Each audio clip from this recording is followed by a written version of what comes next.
कहते हैं ये सारी प्रक्रियाएं हो जाएं और जब तक वर और वधु दोनों एक दूसरे को हृदय से स्वीकार ना कर लें तो ये सारा तामझाम जितना सब हुआ है कई दिनों से लगे हो जिसमें सारा अधूरा। तो इस तामझाम को कैसे पूरा किया जाए, कैसे हम एक दूसरे को हृदय से स्वीकार करें, तो उसके लिए ऋषियों ने एक विधान किया। तो पहले विधान करा देते हैं, फिर मैं उस मंत्र के जो विधि है, जो उसमें अर्थ है उसका वो बताता हूँ। तो एक बार वर अपने स्थान से उठेंगे और वधु के पीछे आ जाएंगे, वधु के पीछे खड़े हो जाएंगे ऐसे कैसे। हाँ, बस इनके पीछे खड़े हो जाओ आराम से, कोई बात नहीं। और देखो दाएं कंधे के ऊपर से ऐसे हाथ रखना, ऐसे सुनो, ऐसे हाथ यहाँ, हाँ ठीक है। इसे हृदयालंबन या हृदय स्पर्श कहते हैं। अब मंत्र बोलना है इतने जोर से ताकि उनके कानों में ध्वनि जाए। और सारी विवाह विधि का सबसे महत्वपूर्ण मंत्र। मैं कहा करता हूं कि अगर इस एक मंत्र की बात गृहस्थ लोग मान लें तो घरों की 90% से ज्यादा समस्याएं अपने आप दूर हो जाएं। तो बोलो ओम मम व्रते ते हृदयम दधामि मम चित्तम अनुचित्तम ते अस्तु मम वाचम एकमना जुषस्व प्रजापति त्वा न्यूनक्तु मह्यम। हटा ली। अब आप अपने स्थान पर बैठिए।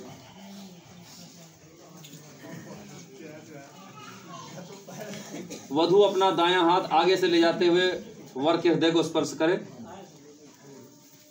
बेटा इधर है हृदय। हाँ, और मंत्र इतने जोर से बोलना है जिससे इनके कानों में ध्वनि जाए।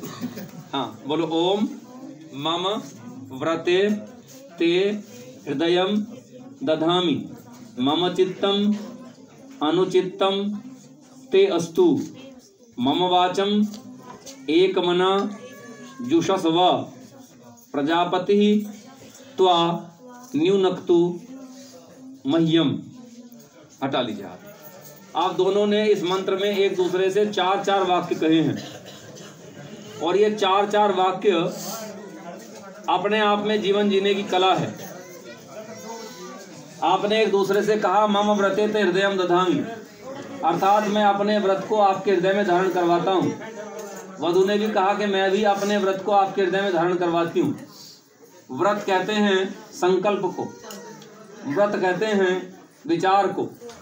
तो अपना अपना विचार, अपना अपना संकल्प एक दूसरे के हृदय में धारण करवाने की जिम्मेदारी अपने अपने ऊपर रखना। कभी ऐसा मत सोचना कि मेरी पत्नी मेरी बात को बिना समझाए समझ लेंगी या मेरे पति मेरी बात को बिना समझाए समझ लेंगे। अगर समझाने पर भी ना समझ पाए तो किसकी गलती मानोगे? हाँ, ये ध्यान रखना। इसका अर्थ है आप ठीक से समझा नहीं पाए।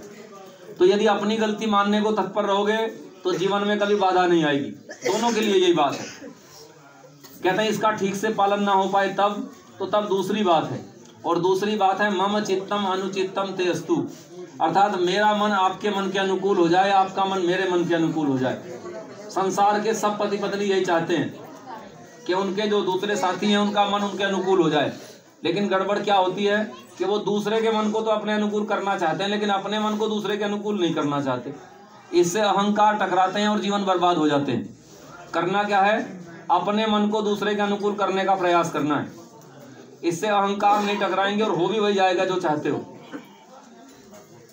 फिर कहते हैं इसको भी हम ठीक से पालन ना कर पाए तब तीसरी बात है। और तीसरी बात है मम वाचम एक मना जुषस्व, अर्थात मेरी वाणी को एक मन होकर के सुन। पति कुछ कहे तो पत्नी ध्यान से सुने और पत्नी कुछ कहे तो पति ध्यान से सुने। दोनों एक दूसरे की बातों को कभी भी अनसुना ना करें। और मैंने पहले ही कहा था कि आप दोनों मित्र हैं, तो जैसे मित्रों का जीवन चलता है, दोनों अपनी बात कहते हैं, जिसकी ठीक होती है वैसे उसकी मान ली जाती है और जीवन आगे बढ़ता है। तो ऐसे भी जीवन चले तो कोई हानि नहीं। कहते हैं इन तीनों ही बातों का हम ठीक से पालन ना कर पाए तो तब चौथी बात है और ये रामबाण है। यही वो बात है जिस एक बात के सहारे हमारी बहुत सारी अनपढ़ पीढ़ियों ने अपने जीवन काटे। संस्कारों में थी वो बात हमारे, अब कहीं ढीली पड़ गई है। तो उस बात को अपने संस्कारों में गांठ बांध लें। आप दोनों ने एक दूसरे से कहा प्रजापति त्वा न्यूनक्तु मह्यम, अर्थात हम दोनों का जो ये कर्तव्य बांधा है एक दूसरे के प्रति, ये प्रजापति अर्थात ईश्वर ने बांधा है। चूंकि हमने जो संस्कार करा वो संस्कार ईश्वर की वाणी वेद के मंत्रों से किया है। तो जो कर्तव्य बांधा वो ईश्वर की वाणी अर्थात वेद के मंत्रों ने बांधा, अर्थात परमात्मा ने बांधा, तो उसके बांधे हुए कर्तव्य को छोड़ा नहीं जा सकता। तो जो ऐसा कर्तव्य जो हर हाल में पूरा करना है, जिसे छोड़ा नहीं जा सकता, चाहे आपको प्रसन्न रहते हुए करना हो, चाहे अप्रसन्न रहते हुए करना हो, तो ऐसी स्थिति में बुद्धिमत्ता इसमें है कि उस कार्य को प्रसन्नता पूर्वक किया जाए। और यदि प्रसन्नता पूर्वक करना है तो उसके लिए जो बातें हमने कही हैं उन बातों को अपने जीवन में धारण करना है। और साथ साथ इस विकल्प पर विचार नहीं करना है कि हम किसी तरह से अलग हो सकते हैं, क्योंकि हमारे ऋषियों ने विवाह की विधि बनाई है पर अलग करने की कोई विधि नहीं बनाई। एक बार विवाह हुआ इसका अर्थ जीवन भर के लिए विवाह हो गया, ये जीवन भर के लिए विवाह है। तलाक जैसी या संबंध विच्छेद जैसी कोई विधि ऋषियों ने नहीं बनाई है। ये सब मुसलमानों की विधियां हैं, ईसाइयों की विधियां हो सकती है, लेकिन हमारी नहीं। हमारी विधि जीवन भर के लिए विवाह की विधि है। तो ये विवाह, ये पवित्र बंधन जिसमें आप बंध रहे हैं, इस पवित्र बंधन को आपको जीना है। और ये बात हम अब से नहीं बता रहे हैं, जब से आप यहाँ आकर के खड़े हुए थे हमने तब से कहना शुरू किया था। हमने कहा था 2 स्थानों के जल की तरह मिल जाना है, फिर कहा था प्राण वायु की तरह एक दूसरे से प्रसन्न रहना है, फिर कहा था जैसे परमात्मा एक दूसरे को, सब जगत को धारण करता है, वैसे एक दूसरे को धारण करना है। जैसे उपदेशक श्रोताओं से प्रेम करता है वैसे आपको करना है। जैसे सूर्य और पृथ्वी है वैसे रहना है। जैसे सामवेद और ऋग्वेद है वैसे रहना है। एक और क्रिया जो इसके बाद आप भोजन करेंगे, तो भोजन करते समय आजकल परंपराएं नहीं रही हैं। पहले परंपरा थी कि वर चावलों में घी डालता था और घी डाल करके उसके ऊपर ऐसे हाथ रखता था और हाथ रख करके एक मंत्र बोलता था। वो विवाह की उत्तर विधि का भाग है, वो प्राय आजकल नहीं होती। उसके ऊपर ऐसे हाथ रख करके बोलता था, अन्न पाशेण मणिना प्राण सूत्रेण प्रश्निना बधनामि सत्य ग्रंथिना मनश्चिर्दयंचते।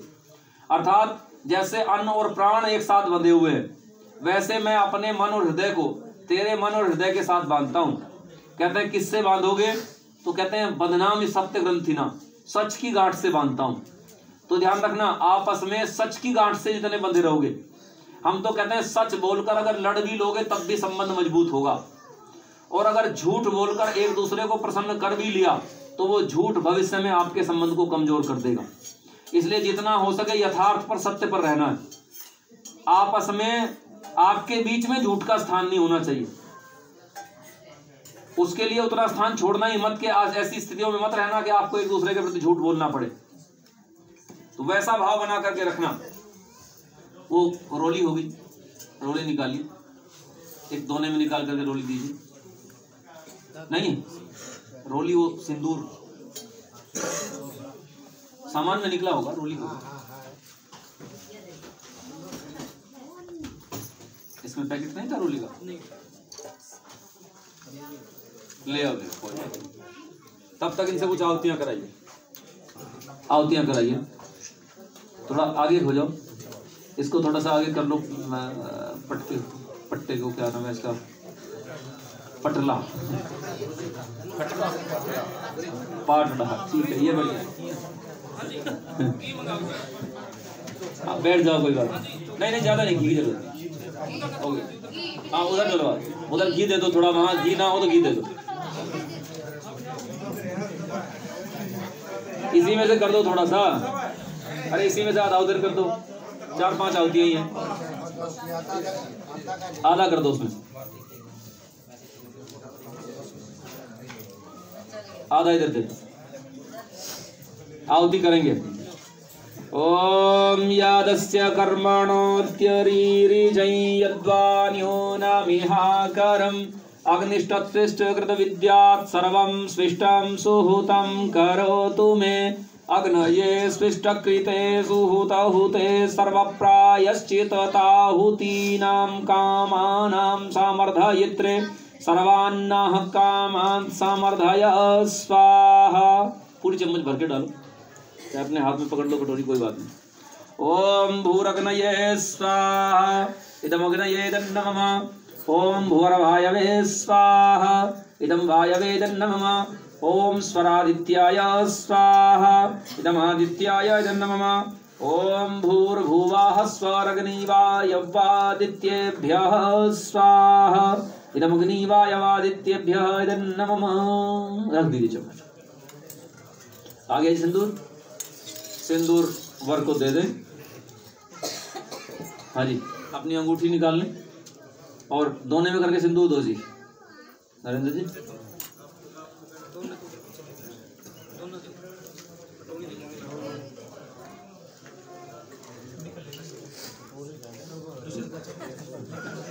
हाँ जी, नहीं निकल रही, नहीं निकल रही, कोई और दे दो, निकल जाएगी वैसे निकाल लें।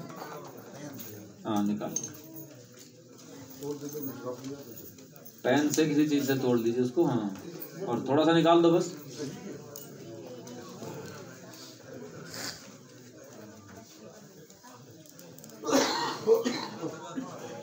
भाई नीचे रखो सर, उनके पास रख दो वर्क। आप इसे ऐसे कीजिए, ये अंगूठी को ऐसे पकड़िए, मेरी तरफ से पहले उसको दबा कर सीधे हाथ में अंगूठी पकड़ो ऐसे, और इसको दबाओ इस पे, सिंदूर पे, जहाँ सिंदूर है इस पर दबा दो। दबाने से चिपक जाएगा सिंदूर इस पर। हाँ चिपक गया। अब वहाँ मांग वाले स्थान पर लगाइए, ये हटा करके लगवा दो पड़ता, कोई बात नहीं। हाँ लगाओ टीके वाले स्थान पर। ओम सुमंगलीरियं मधुरिमां समेत पश्यता सौभाग्यम अस्यैदत्वा याथास्तं विपरेतना। लगाओ भैया।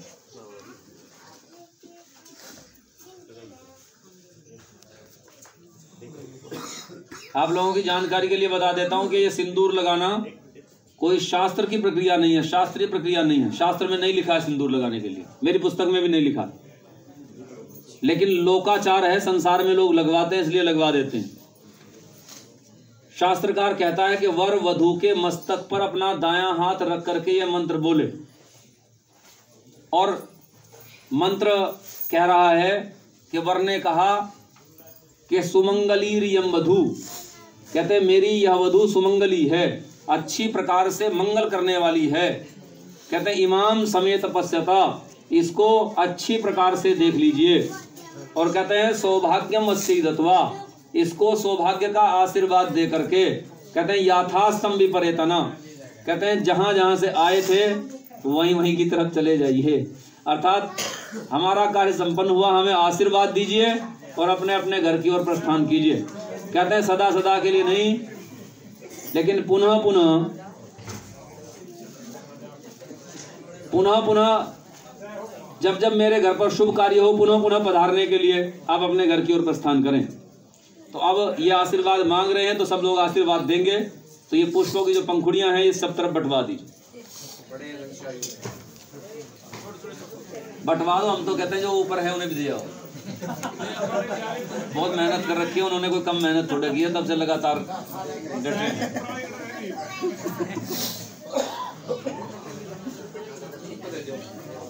मुझे भी दे दो जी, हाँ दे दो, और दे दो मुझे, हाँ दे दो बस। बाकी सब दे दो।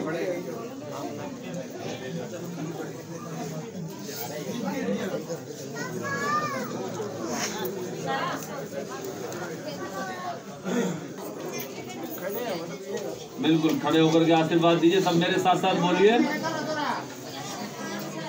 आचार्य जी बोलेंगे तो वही बोलो,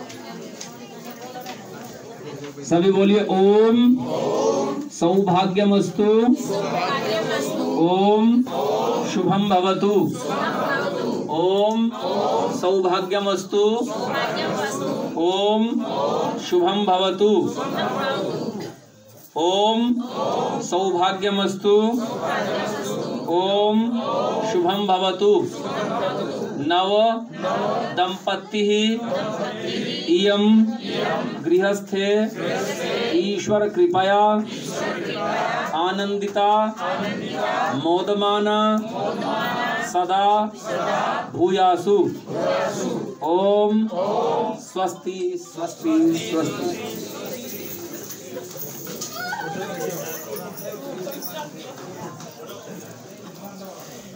बैठे हैं सब।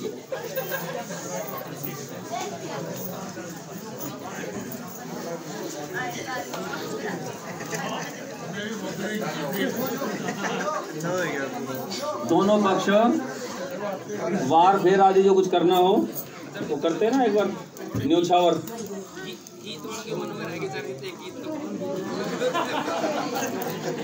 कोई नहीं, हमने मान ली इनकी बात, ये बढ़िया गीत गावे, सब इन पे आवे है ऐसी बात। और इनका तो विशेष धन्यवाद है, इन्होंने अवसर दिया है, बीच में गीत नहीं गाया, इसके लिए इनका विशेष धन्यवाद। तो एक तो बार फेर कर लें, जो नाई आदि को देना होता है ना, वो न्योछावर करते हैं क्या यहाँ भी? नहीं करते? करते हैं तो कर लीजिए, नहीं करते तो कोई बात नहीं। और देख लीजिए, एक जब यहाँ से आप जाएंगे तो वधू आगे जाएगी और वर पीछे। वधू का कर्तव्य होगा कि अपने सब बड़ों से, अपने रिश्तेदारों से आपका परिचय कराए, और आपका कर्तव्य है यथा योग्य हाथ जोड़कर नमस्ते करते हुए या चरण स्पर्श करते हुए उनकी पूजा अर्थात उनका सत्कार करें। इसी का नाम देव पूजा है। तो अब देव पूजा के लिए आप लोग जाएंगे, है जी? तो वो देख लीजिए, जैसे भी प्रक्रिया है महिलाएं अपने हिसाब से ले जाएंगी।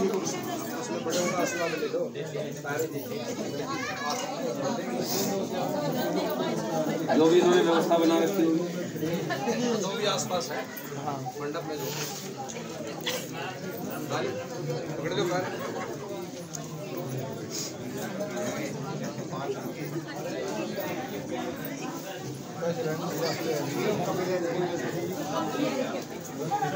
यदि आपको मानना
विद्या हो तो विद्या का आधार, ये तो पूरा विद्या का आधार है, विद्या है।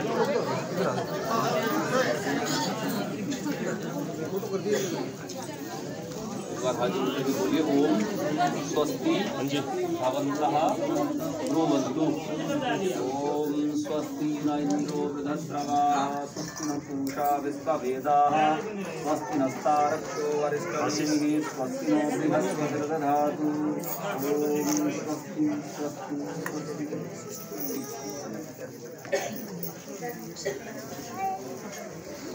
स्वस्ति।